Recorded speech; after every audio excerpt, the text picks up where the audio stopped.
Oh, but he was a tight-fisted hand at the grindstone, Scrooge. A squeezing, wrenching, grasping, scraping, clutching, covetous old sinner. Hard and sharp as flint, from which no steel had ever struck out generous fire. Secret and self-contained, and solitary as an oyster. The cold within him froze his old features, nipped his pointed nose, shriveled his cheek, stiffened his gait, made his eyes red, his thin lips blue, and spoke out shrewdly in his grating voice. A frosty rime was on his head and on his eyebrows and his wiry chin. He carried his own low temperature always about with him. He iced his office in the dog days and didn't thaw it 1 degree at Christmas. External heat and cold had little influence on Scrooge. No warmth could warm, no wintry weather chill him. No wind that blew was bitterer than he. No falling snow was more intent upon its purpose. No pelting rain less open to entreaty. Foul weather didn't know where to have him. The heaviest rain and snow and hail and sleet could boast of the advantage over him in only one respect. They often came down handsomely, and Scrooge never did. Nobody ever stopped him in the street to say with gladsome looks, "My dear Scrooge, how are you? When will you come to see me?" No beggars implored him to bestow a trifle. No children asked him what it was o'clock. No man or woman ever once in all his life inquired the way to such and such a place of Scrooge. Even the blind men's dogs appeared to know him, and when they saw him coming, would tug their owners into doorways and up courts, and then would wag their tails as though they said, "No eye at all is better than an evil eye, dark master." But what did Scrooge care? It was the very thing he liked, to edge his way along the crowded paths of life, warning all human sympathy to keep its distance, was what the knowing ones call nuts to Scrooge. Once upon a time, of all the good days in the year, on Christmas Eve, old Scrooge sat busy in his counting-house. It was cold, bleak, biting weather, foggy withal, and he could hear the people in the court outside go wheezing up and down, beating their hands upon their breasts, and stamping their feet upon the pavement stones to warm them. The city clocks had only just gone 3, but it was quite dark already. It had not been light all day, and candles were flaring in the windows of the neighboring offices, like ruddy smears upon the palpable brown air. The fog came pouring in at every chink and keyhole, and was so dense without that, although the court was of the narrowest, the houses opposite were mere phantoms.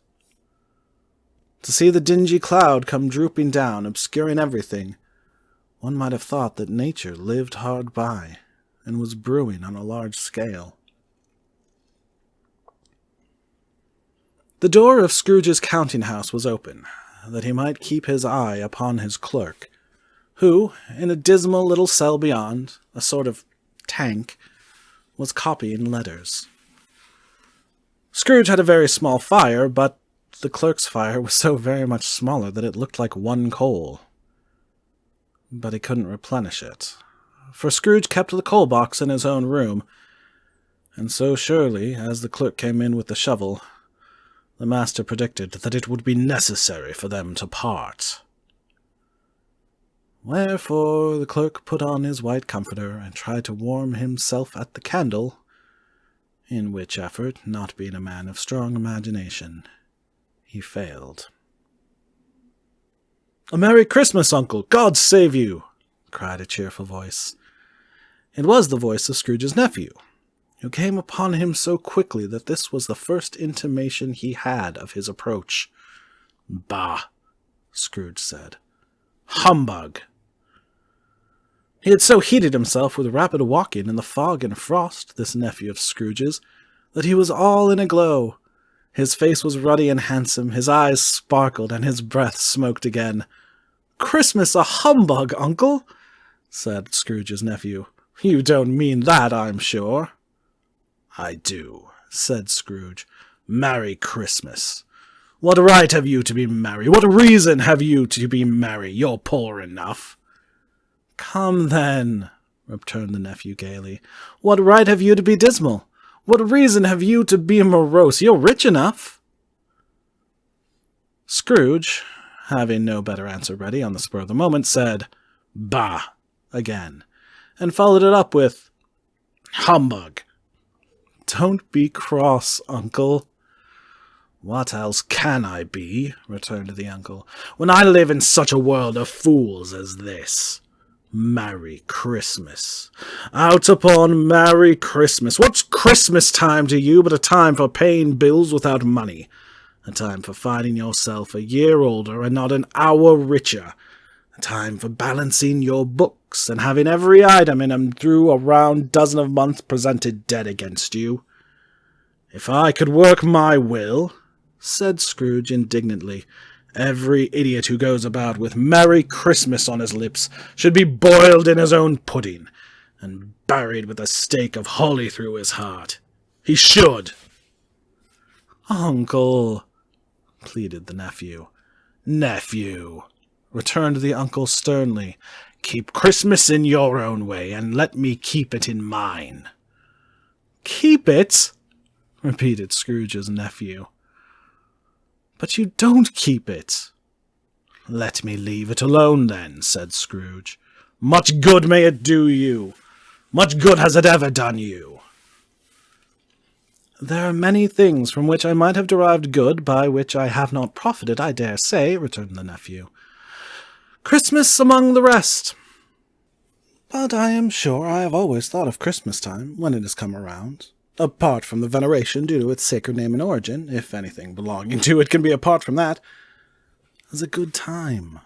A kind, forgiving, charitable, pleasant time.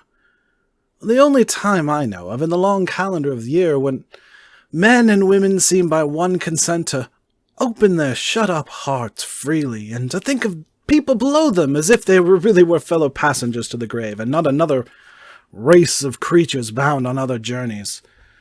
And therefore, uncle, though it has never put a scrap of gold or silver in my pocket, I believe it has done me good, and will do me good, and I say, God bless it. The clerk in the tank involuntarily applauded.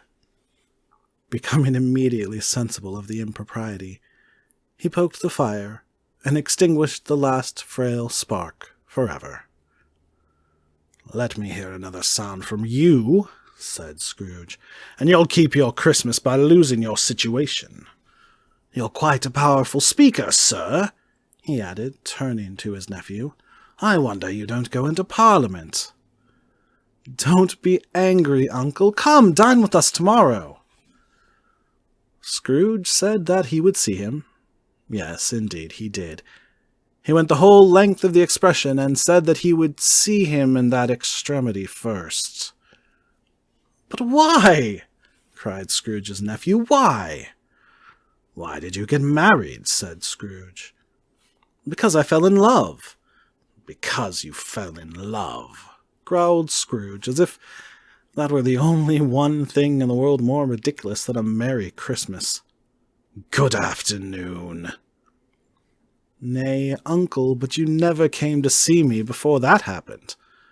Why give it as a reason for not coming now? Good afternoon, said Scrooge. I want nothing from you. I ask nothing of you. Why can we not be friends?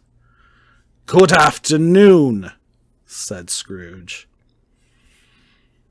I am sorry with all my heart to find you so resolute. We've never had any quarrel to which I have been a party, but I have made the trial in homage to Christmas, and I'll keep my Christmas humor to the last. So, a Merry Christmas, uncle. Good afternoon, said Scrooge, and a Happy New Year. Good afternoon, said Scrooge. His nephew left the room without an angry word notwithstanding. He stopped at the outer door to bestow the greetings of the season on the clerk, who, cold as he was warmer than Scrooge, for he returned them cordially. There's another fellow, muttered Scrooge, who overheard him. My clerk, with 15 shillings a week, and a wife and a family talking about a Merry Christmas. I'll retire to Bedlam.